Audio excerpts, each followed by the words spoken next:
Season 2 of Young, African and Famous is one of the most contentless reality TV seasons you will ever watch.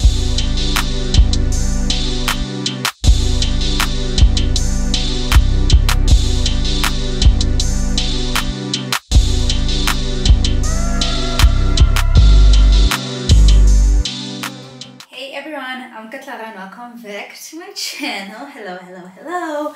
So today we are here to talk about the newest season of Young, African and Famous. But before we get into all of that, do make sure that you are subscribed to my channel, okay?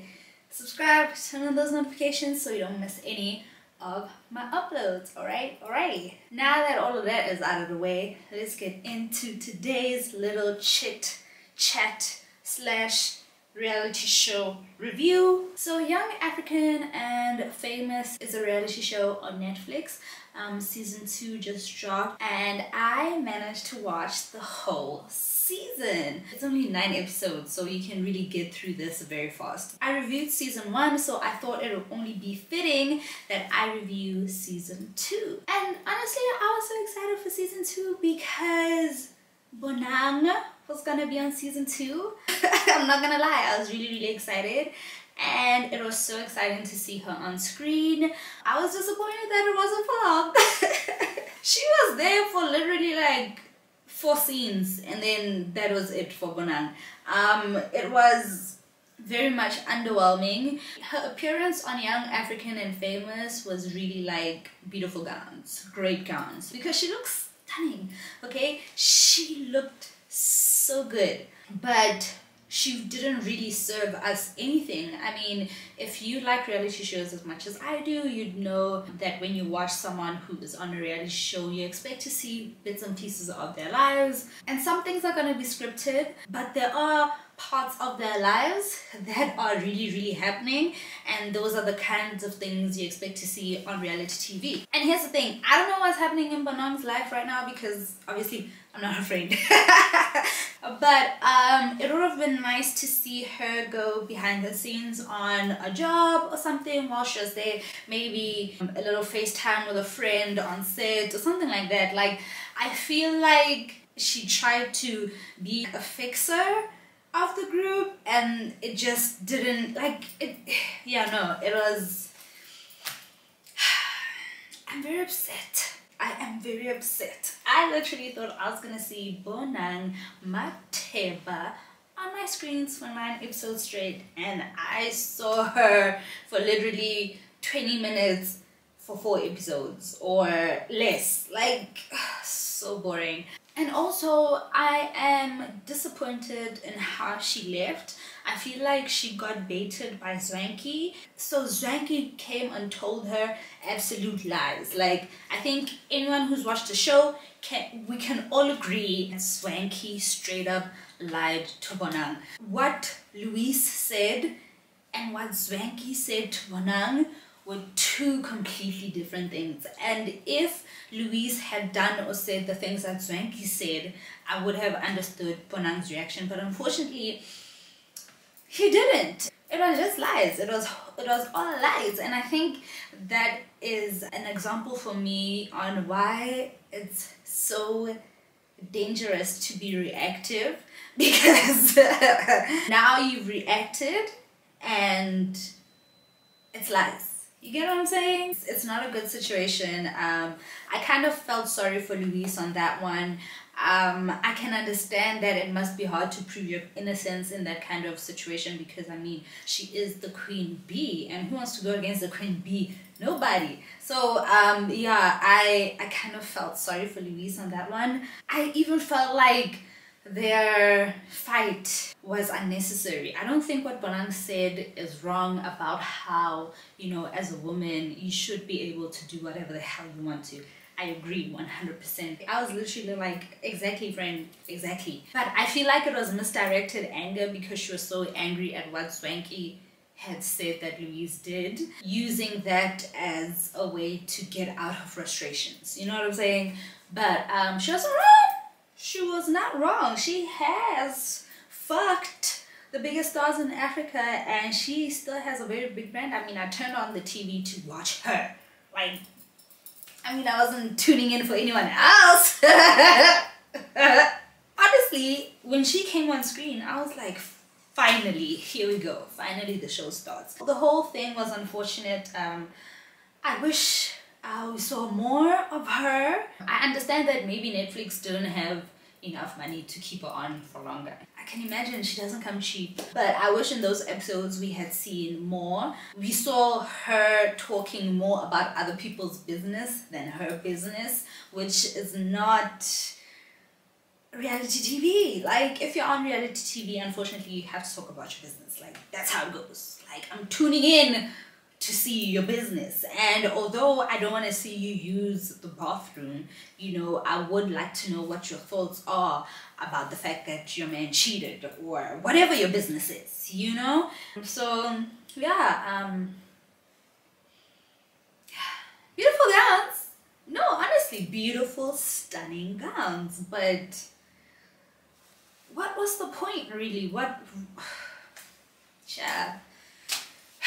Like, what was the point? What was the point? Like, I'm actually upset, and not really at Bonang, because it's not her show. You know, she's joining a group and she's joining a production, and you know, I feel like production should have done a better job on showing us, not only on Bonang, actually the whole cast. Season 2 of Young, African and Famous is one of the most contentless reality TV seasons you will ever watch. There was no storylines, well, no actual storylines. There were little things here and there, but no real storylines. Nothing really happened.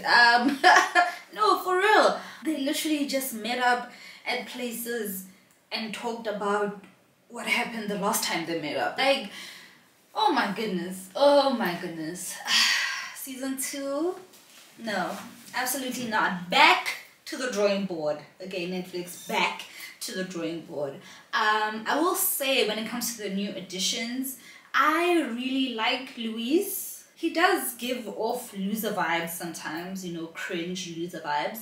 But whenever someone comes on reality TV and shows some part of their reality, you know what I'm saying? Because I'm not tuning in for nothing. Like, if I wanted to see you at events, I could just look at your Instagram. You know, like, I really want to see something about yourself, and learning about his family. Listen, he was very transparent, especially out of the newbies. He was extremely transparent, and, you know, he's kind of cute. He needs to stop chasing after Fantana, child. Fantana don't want that man. Fantana do not want that man at all, and so he needs to stop with all of that.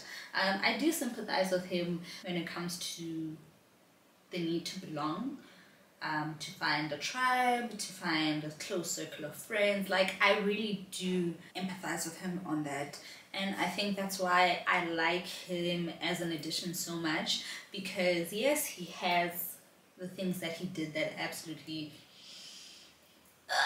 made me cringe, you know. He is doing his job as a reality TV star. He is coming on the screen and telling his business, so big ups to him.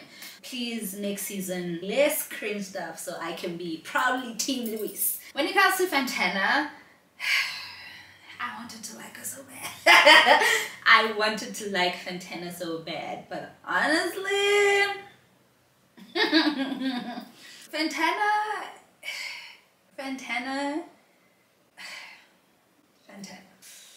Listen, she has a very fast, cutthroat mouth, and she gave Zari the business when they were arguing, okay? And I love that. That is reality TV. But just her whole...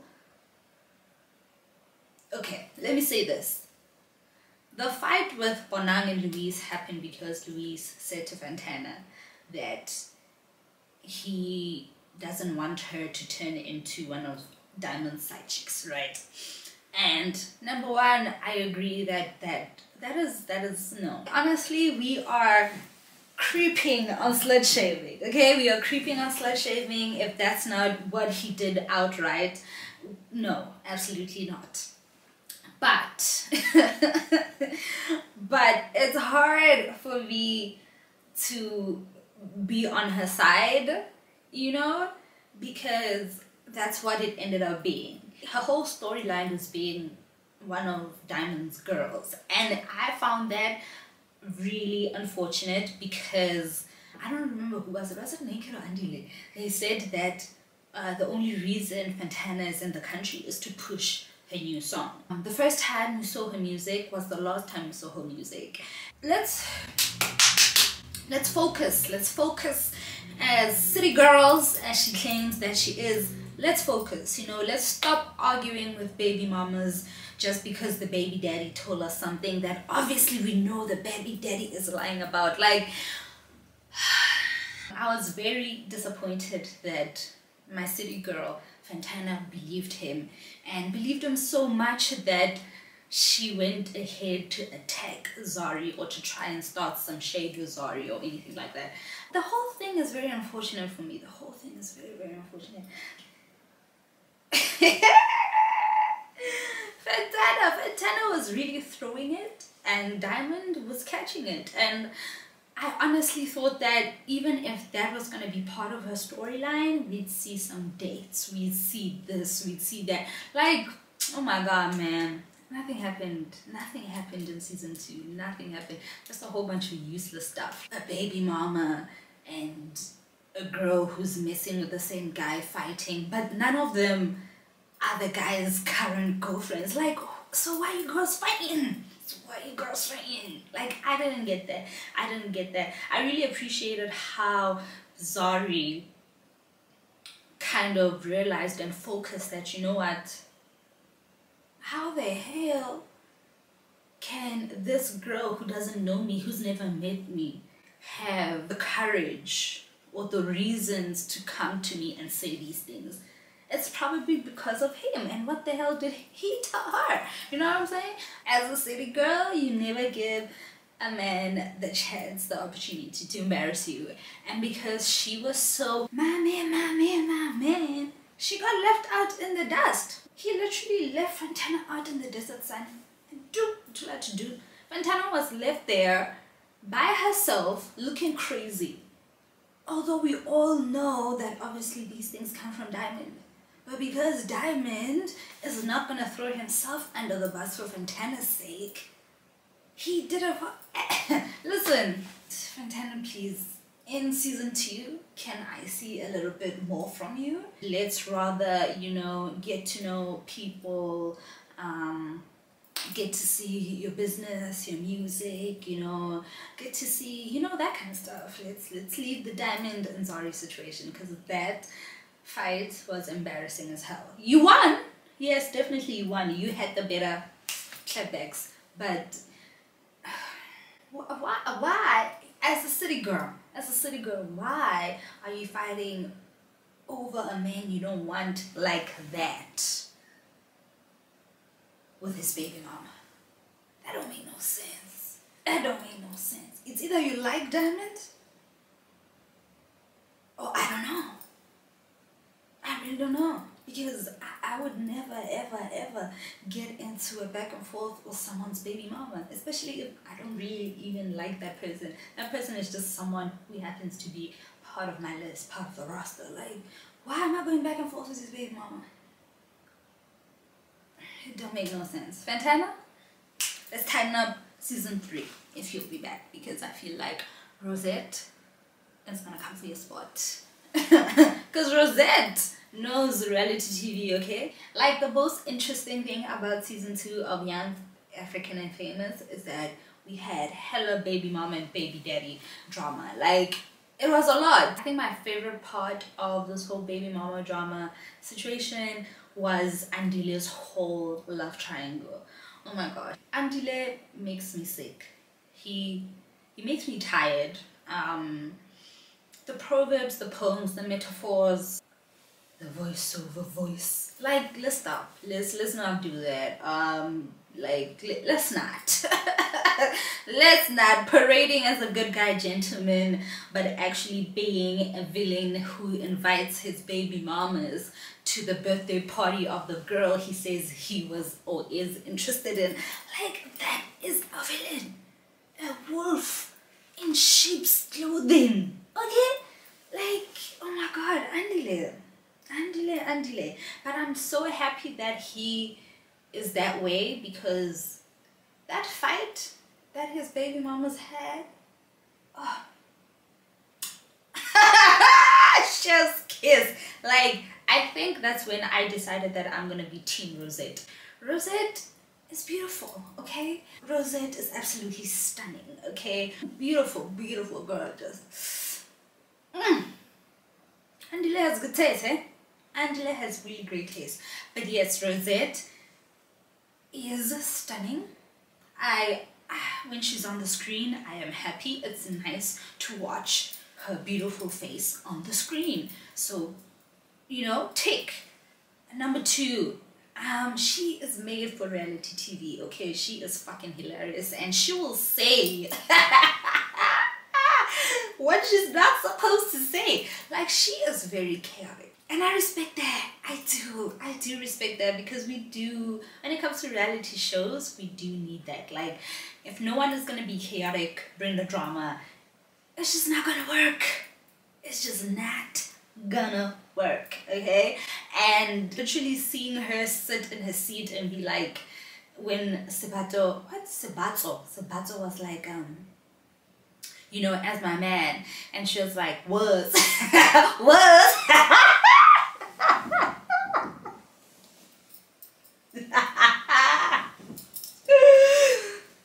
she can stay. She can stay. Netflix, please let her stay. Let her stay. I mean, she's fun. She is so fun to watch, and I think she is able to throw and take shade, but also have real conversations. I mean, in the first 5 minutes of her confessional, she was already crying. Like, let this girl stay.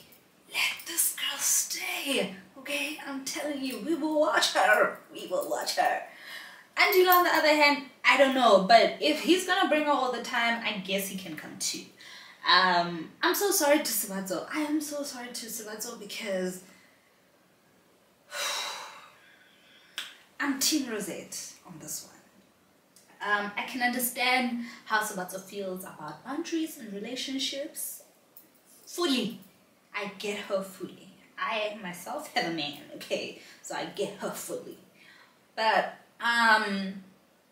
that's her man's responsibility, not Rosette. If your man is constantly at the beck and call of every single text or phone call Rosette makes him, let's tell him to set some boundaries, so you don't have to fight with Rosette. You know what I'm saying? Because at the same time, you can imagine how people who already have certain families and certain circles around them, they have their ways and they move how they move. It's not up to Sebato and Rosette to mediate this. It's up to Andile and his messy ass. Should not have this beautiful woman fighting over him. It's so fucking ridiculous. Sebato, please, my darling, please. I may be Team Rosette and think you're tripping on this one, but you are a beautiful girl, and just move on. Just move on. Like, Andile is a whole mess. Like, I feel like Andile and Rosette are a perfect match. So that should tell you a lot. Like, I think she's just as messy as he is, and they'll be able to handle each other. But you know, Andile don't want either of y'all at the end of the day. So y'all should not be fighting. Like, you should not be getting as mad as you're getting at Rosette, because Andile don't want you or her. You know what I'm saying? Let me tell you where Andile really bored me this season. When he was using Nadia as a scapegoat for Tubaba's actions during the dinner with him and Annie. That was so fucking ridiculous. Like,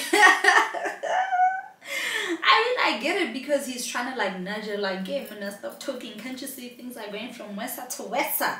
You know? But at the same time, it is not Nadia's fault that Tubaba is a cheater. Like, I don't know the age difference between Tubaba and Nadia, but I'm pretty sure Tubaba was cheating before Nadia was born. Like, it is not a Nadia problem. And I think what we've seen about him being a serial cheater and what he said on the show, those things go hand in hand. They go like this. They're twinning him. They're twinning him. That's the exact logic or thought process that goes into doing the kinds of things he's done to Annie. Like, let's be real now. Let's be real. I mean, Annie was acting really confused, but I don't know why he's so confused, Annie. If you ever wondered why he does the things he does, it's because he's misogynistic. And he hates you. He hates you. I mean, new season, same to Baba. He still hates the hell out of Annie. And it's really unfortunate to watch. I used to just see Annie as this pathetic woman. You know what I'm saying? I'm not gonna lie. Like, she always be my man, my man, my man. And her man left her for dead. Oh. I have seen her as pathetic, you know, but finding out that, you know, they started dating when he was apparently in his 20s, early 20s, and she was still a teenager. I think 14 or 15, I'm not too sure. Allegedly also, don't quote me on that one, guys. Don't get me into trouble now. But hearing that there may have been some type of grooming involved in that relationship, I empathize with her. I really do, you know what I'm saying? Because you see in so many instances how, because she can't be mad at Tubaba, she gets mad at the people around her. It's just like the fight she had with Swanky. That was definitely misdirected anger from the Tubaba situation. You know what I'm saying? Because she's mad at the news that he's about to have another baby on her.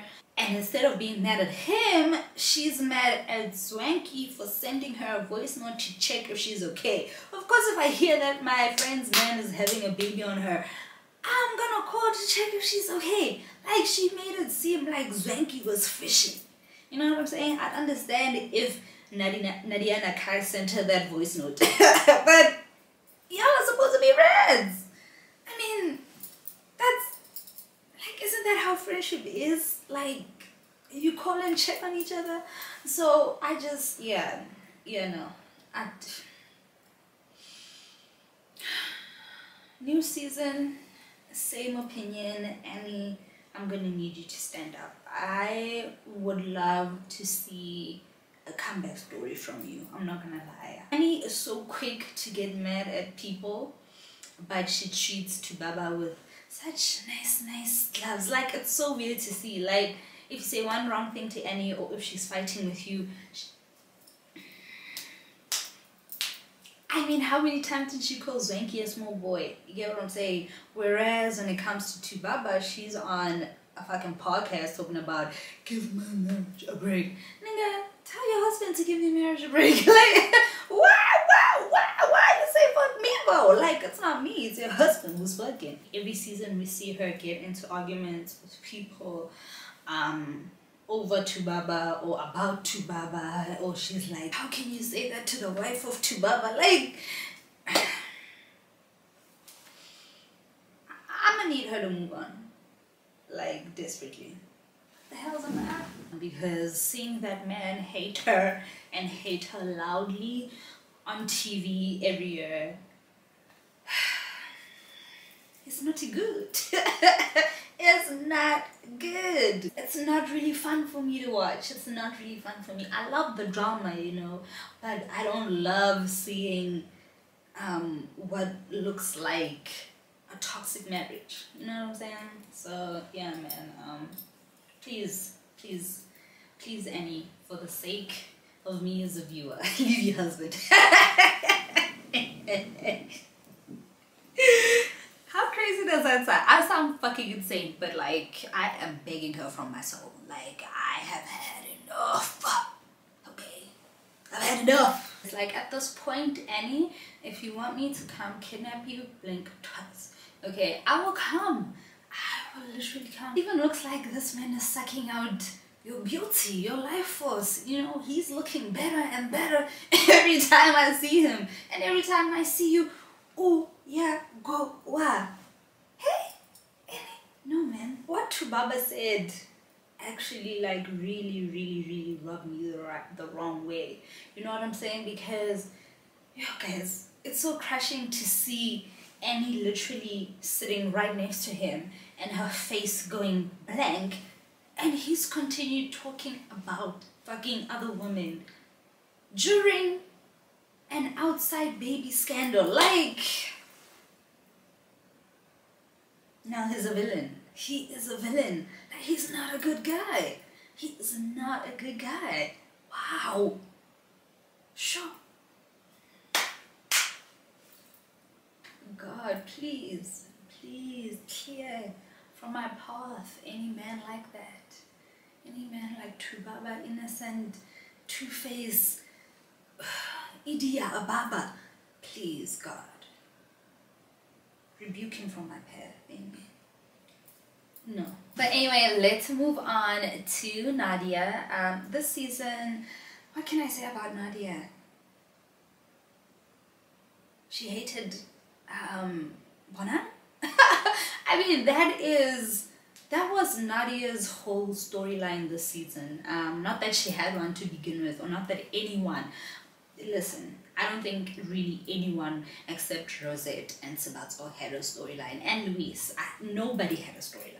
You know what I'm saying? And she was just piggybacking off of little issues here and there so she can have something to talk about, or they can have something to talk about. That's how the whole season happened. And I mean, she talked about AKA a little bit, but literally it was for 2 minutes, not confessional. We never saw them together. We never saw her on a FaceTime. We never, like, you see what I'm saying when I say it's the most contentless season of reality TV ever. I do love how she took us into the strip club when she was preparing for her show. That was lovely. That's the kind of stuff I expect to see if you are a musician and you are on reality TV. I'm gonna expect to see you at shows sometimes. Oh, you do know what Nadia did? Nadia called Luisa extra. I'm so sorry, but that was so funny. That was so funny. She did not have to say it like that. I do feel like a lot of the cast this season was bullying Luis, and that was really unfortunate to watch. I'm not gonna lie. It's always unfortunate to watch the person who's being brought in to the circle be made fun of for no reason at all. Even Naked had the balls to say that Luis is dramatic and Luis is childish. Naked saying another man is childish. Wow. I'm pretty sure she talked about penis in literally every single episode. I'm pretty sure.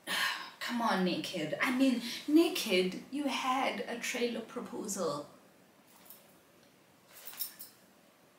Like, what is that? Like, come on. Like, sometimes when I listen to Naked speak, I really understand how he got divorced twice. And it's unfortunate because he's actually quite cute, you know? Kaylee is very silly, okay? Kaylee is very silly for even Googling what a trailer proposal is. Why the hell would you do that? Why the hell would you do that? And I mean, like, look, man, I'm not gonna judge her for wanting Naked, but Kaylee.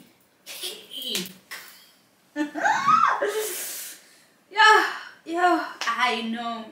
I'm surprised that they made it to season 2. I didn't think Kaylee would stay, honestly. I mean, like, I really didn't. Like, Naked is so foolish and so childish. Why the hell would you embarrass me in front of my friends and national TV because we are recording a show and give me a trailer proposal? Like, why would you do that? Why would you spoil a special moment in my life? I can imagine because you've proposed a couple of times in your life, it doesn't really matter how this one goes. But come on, man, like, I mean, Naked. What the hell is a trailer proposal? What the hell is that? What is that? he needs to apologize for Lewis for calling him childish and then going to do a trailer proposal. Anyway, we're gonna move on from Naked because like everyone else, he gave nothing, and he gave even less than he usually gives, and his opinions are still childish and still very penis centered. Like, he cannot stop talking about sex and penises. Like, he cannot, and it's just like weird. It's so weird. Oh my gosh, it's so weird. And yeah, those are honestly my thoughts for season 2. Who did I forget? I forgot Kanye. Oh, I'm so sorry. But honestly, it's because she really didn't give us anything. I mean, like, what did Kanye have going on other than auditioning for voiceover jobs in her confessionals? Like, that voice she was using in her confessionals, like, Kanye. Wow. But yeah, I was really bored by how she reacted to Bonang coming on the squad or coming on the team. I was really bored by her and Nadia. Honestly, I'm not gonna lie. I guess I understand on Nadia's part because Nadia has said that they have some beef, I guess, which existed before her relationship. So it's not really about AKA they had fallout previously. I really wish they would have taken out at least one scene where they can talk about that beef so we know exactly what is going on, because I feel like I can respect what Bonang said about Nadia made it clear that she doesn't want to chit chat, so I'm cool with chit chatting. So I respect that, but I would have preferred that they did have a chit chat just so us as the viewers, we can see what is actually going on, and when they say we don't get along, we know exactly what that means and why they're saying that. In terms of Kanye, I don't even know what her problem was. I feel like, I don't want to say she's insecure or intimidated, but you know,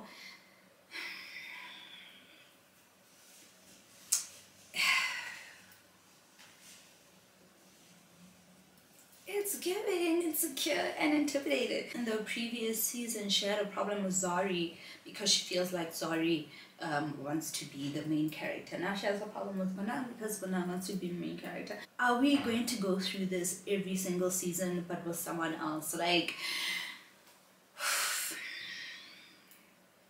I don't know, Kanye. I don't know. We didn't see her home life once. We didn't see her work life once. We didn't see anything except her telling Naked to do a trailer proposal. Dumb. This is so silly. It's so stupid. Like, I cannot believe a woman of her age, such a big woman, would tell a friend or would advise a man to propose but for play. Like, why would she do that? I don't understand why such a big girl would think that would be a good idea. Sitting here thinking to myself, how would Kanye receive that?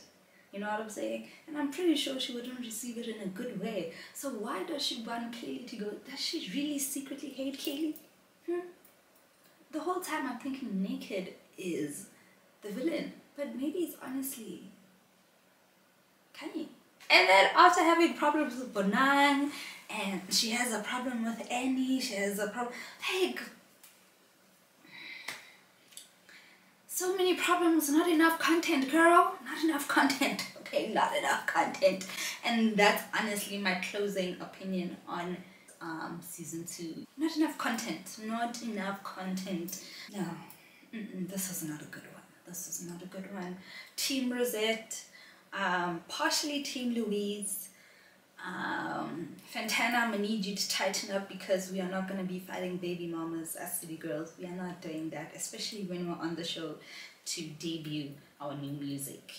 Please tighten up. But yeah, that brings us to the end of my season 2 Young, African and Famous review. We still hate Tubaba. Tubaba is evil. Andile, we don't like you this season. We don't like you, you know, but we appreciate your baby mamas. Thank you, Rosette, for the drama. Sibazo, thank you very much.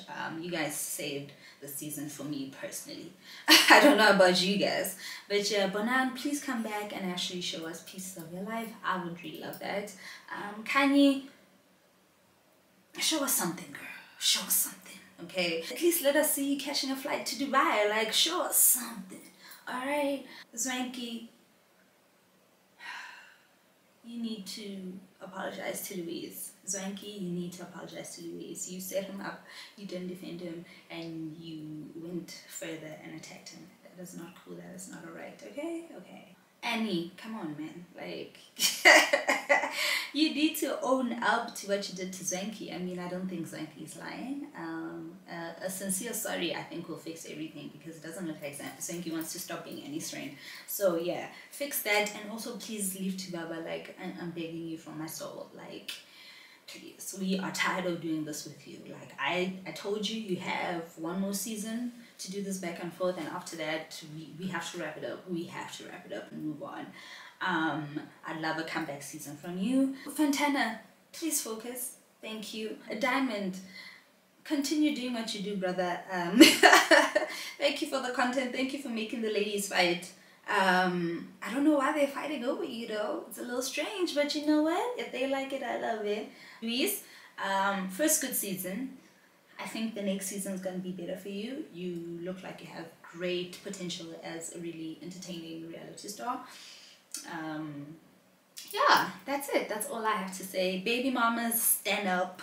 City girls, stand up. These niggas are definitely not worth it, especially from what we see on screen. Please stand up for the sake of me, yourself, and everyone's dignity. But yeah, this is the end of my review of Young African and Famous on Netflix. It is available now. If you haven't watched it, go ahead and watch it. Let me know what you think about it in the comments down below. Let's gossip a little bit. Hey, let's gossip about reality TV. Alright, let's gossip. I'm gonna be gone now, so until the next video, I'm gonna see you when I see you. Peace.